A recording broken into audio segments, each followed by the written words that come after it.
ఆ భీమును నిలబెట్టింది నీ రాజు. డాక్టర్ బాబాసాహెబ్ అంబేద్కర్ గారు కొలంబియా యూనివర్సిటీకి వెళ్ళినప్పుడు బైబిల్ స్టడీస్ అటెండ్ అయ్యేవారు. రూతు పుస్తకానికి ఆయన వ్యాఖ్యానం రాశారు. He was a practising Christian. ఆయన ఒకరోజు 3 లక్షల మందితో కలిసి నేను బాప్తిజం తీసుకుంటాను అని చెప్పి ముందుకొచ్చాడు. మెథడిస్ట్ సంఘంలో ఉన్నటువంటి బిషప్ గారికి చెప్తే బిషప్ గారు దానికి కావాల్సినటువంటి పనులన్నీ వసతులన్నీ ఏర్పాటు చేసుకునే క్రమంలో నెహ్రూ గారు ఫోన్ చేశారు. ఏంటండి మీరు ఇలా చేస్తున్నారంట, ఇలా చేస్తే మీకు ఈ పొలిటికల్ అపోజిషన్ ఎక్కువైపోద్దని చెప్పాడు.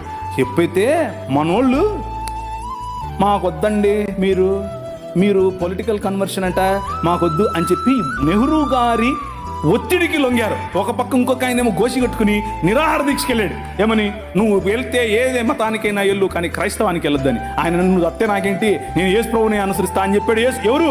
డాక్టర్ బాబాసాహెబ్ భీమ్రావ్ అంబేద్కర్.